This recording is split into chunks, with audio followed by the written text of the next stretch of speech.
မော်စကိုရဲ့နှလုံးသားကိုလှမ်းချိတ်ဆောက်လိုက်တဲ့ယူကရိန်းသမ္မတရဲ့လှောင်ပြောင်မှုနဲ့အတူကမ္ဘာကိုတုံ့လုံးစေမဲ့ထရန့်ရဲ့82နာရီစီးရေးလဲကွက်စတင်လိုက်ပြီလား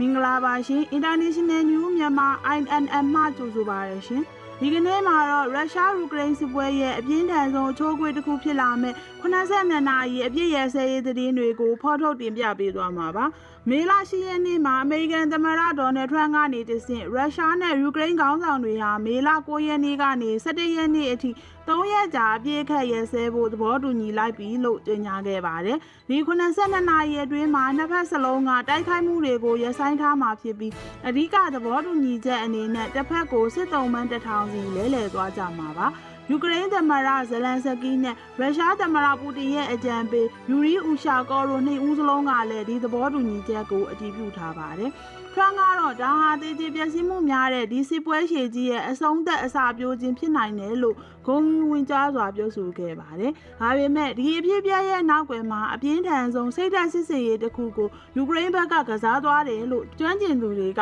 သုံးသပ်နေကြပါတယ်။ဇလန်စကီဟာမော်စကိုရင်ပြင်ဒီမှာလုံးမဲ့ရုရှားရဲ့အောင်ပွဲနဲ့စစ်ရေးပြအခမ်းအနားကိုကျင်းပခွင့်ပြုကြောင်းတရားဝင်သမ္မတအမိန့်စာတစ်စောင်ထုတ်ပြန်လှောင်ပြောင်ခဲ့ပါတယ်။ဒီလောက်ရဟာငါတို့မော်စကိုထိလှမ်းပစ်နိုင်တယ်အခုတော့မပြစ်ဖက်ခွန်းလွန်ထားပေးမယ်ဆိုတဲ့တွယ်ဝိုက်ချင်းချောက်မှုဖြစ်ပြီးပူတင်ရဲ့ဂုဏ်သိက္ခာကိုနိုင်ငံရေးအရာအကြီးအကျယ်ထိုးနှက်လိုက်တာပဲဖြစ်ပါတယ်ခရမ်လင်နန်တော်ပြောရေးဆိုခွင့်ရှိသူပတ်စကော့ကတော့ဒါဟာရည်စရာဟာတာတစ်ခုပါပဲဘယ်သူခွင့်ပြုချက်မှမလိုဘူးလို့ဒေါသတကြီးတုံ့ပြန်ခဲ့ရတဲ့အထိစိတ်သက်စစ်စင်ရေးအောင်မြင်ခဲ့တယ်လို့ဆိုရမှာပါနောက်ထပ်ဝေဖန်သူတွေမေးခွန်းထုတ်နေကြတာကတော့ဒီကြေညာချက်ထဲမှာထရန့်ရဲ့ဂျားဝင်ခေါင်းပုံဖြတ်မှုပါနေသလားဆိုတာပါပဲဘာလို့လဲဆိုတော့ထရန့်ကြေညာချက်မထွက်ခင်နိုင်ပိုင်းအလိုကမှအမေရိကန်နိုင်ငံသားရေးဝန်ကြီးမာကိုရူဘီယိုကငြိမ်းချမ်းရေးဆွေးနွေးပွဲတွေရှေ့မဆက်နိုင်မရပ်တန့်နေတယ်လို့ရောမမြို့မှာသတင်းထောက်တွေကိုတရားဝင်ပြောကြားထားလို့ပါ